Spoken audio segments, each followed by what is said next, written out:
بالنسبه لهذا التكوين هذا اللي حنا بالصدد ديالو اليوم في مدينه تيزنيت، فغادي نحاولوا ما امكن اننا نبسطوا بعض المعلومات الحرفيين اللي كنلقاو في غالب الاحيان مستوى ضعيف بالنسبه للتكوين ديالهم، وكنحاولوا ما يمكن من خلال هذا التكوين هذا اننا نعرفوهم على الطين وعلى المكونات ديال الطين. فالطين هو مجموعه ديال المواد الطبيعيه اللي كتكون متوفره في الطين، بحيث انها ملي يشتغل عليها الحرفي كيمكن له يعطيها داك كيفاش نسميوه لا فورم اللي او الشكل اللي بغى يوصل ليه. فمن خلال الخلط ما بين الماده والماء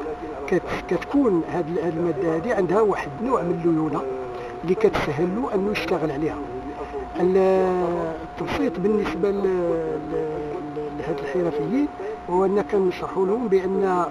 الماده ديال الطين هي بحال واحد الاوراق اللي كاين واحد الفضاء بيناتهم، والماء ملي كيدخل في قلب هذاك الفضاء كيخلي سميتو هذيك الماده تولي عندها واحد النوع من الليونه اللي كتخليه يشتغل عليها بسهوله.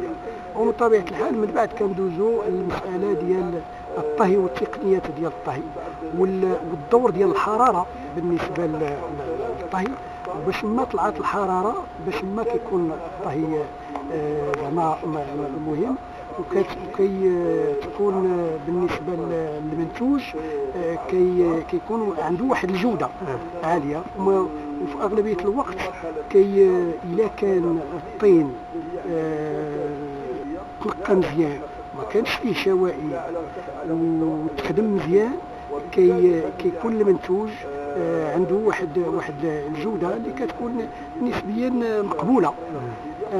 هذه من جهه، ومن جهه اخرى كاين الجانب ديال المحافظه على البيئه باستعمال الافرنه ديال الغاز، اللي هو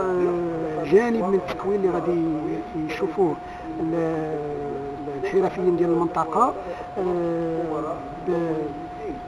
بتأطير من اساتذه مختصين من